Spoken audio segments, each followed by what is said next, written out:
we had a kid. I don't know if you remember Matty Hickman, Hmm.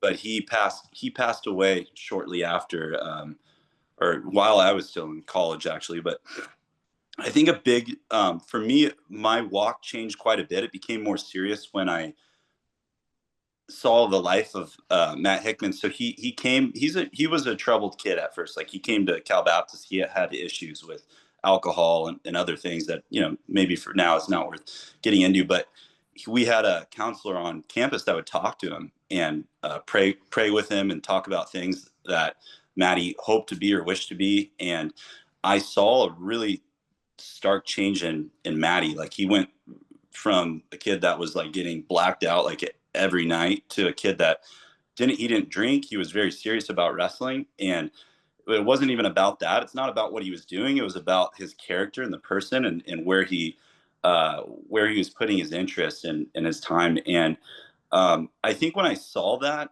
in Matty, my perspective changed, and especially when he passed. He did make it. He basically, don't want to I don't want to get into like what caused him to pass, but I saw a huge change, and I saw someone that didn't have a lot, and they made a decision to be better, and and 100% turnaround. And then I thought about myself and the fact that I was given a lot. I was given a great home, not a lot of bad experiences. I didn't grow up with, I had a good support base growing up, and I thought I had to think seriously, like, well, what am I doing? Like, if I have this platform, why am I, um, you know, going out and doing things that I shouldn't, when there are people that are given nothing and they're making a decision to turn their life around. And I don't know, it was very powerful, like to see his life, and um, ultimately he passed, and I realized how short our lives really are. At that point, it was the first time in my life that I really had experienced like a big death of someone very close to me. So it kind of fostered it caused me to think more about, like, why am I here, and with this short life, what am I going to do with it? It's super tough when you have people that are close to you that are going through a hard time, and especially something like that happens when they pass. And I think again, it's like God kind of works in mysterious ways sometimes, and it's like those people have an impact on other people's lives. It's like this big ripple effect, you Yep. know. And I think for Hick, I know a few guys I was teammates with at CCB were close to him, or just like growing up wrestling with him, or know him.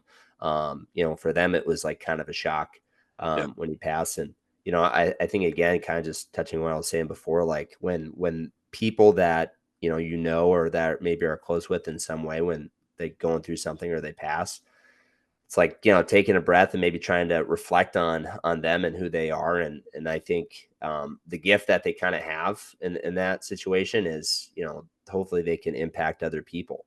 I Yep. think that's always kind of tough to kind of manage and deal with.